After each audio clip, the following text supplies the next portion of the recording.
What are your top tips for LSAT Logic Games? A lot of folks think that what is holding them back from logic game success is that they are having trouble with the hardest games. And so they try to study all of the really hard, wacky twists that the LSAT can throw at them. But really, those hard games are not going to be so hard if you have really strong fundamental skills. Get really, really good at the fundamentals. Conditional logic, rule notation, making inferences on number lines, and making boards for grouping games so that those things are really comfortable and the harder games will come to you much easier. If you're just starting out with your LSAT prep and logic games are super confusing, then focus on learning the right processes.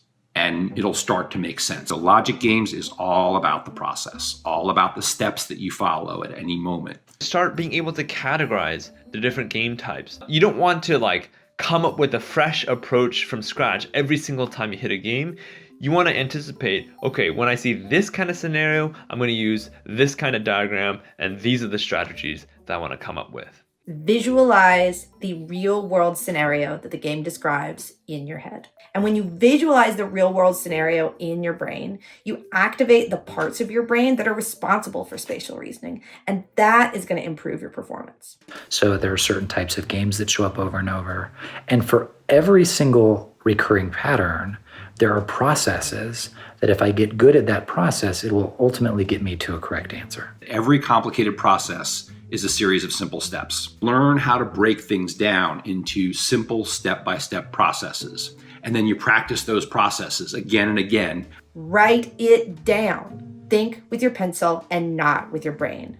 If I slow down and I get a really nice looking diagram that I can easily and quickly read, the rest of that game I'm going to go faster. It allows you to use the work that you did for one question to answer other questions later. There's certain aspects of the test where if I go slower at this point, it's going to make me smooth.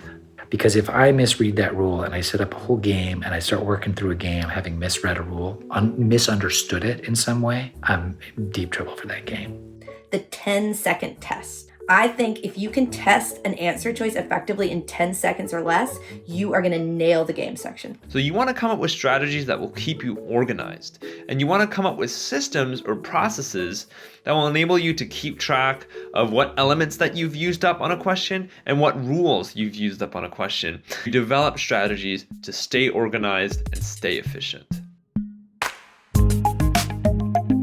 If you like this video, subscribe. If you have a question, leave it in the comments. Thanks for watching.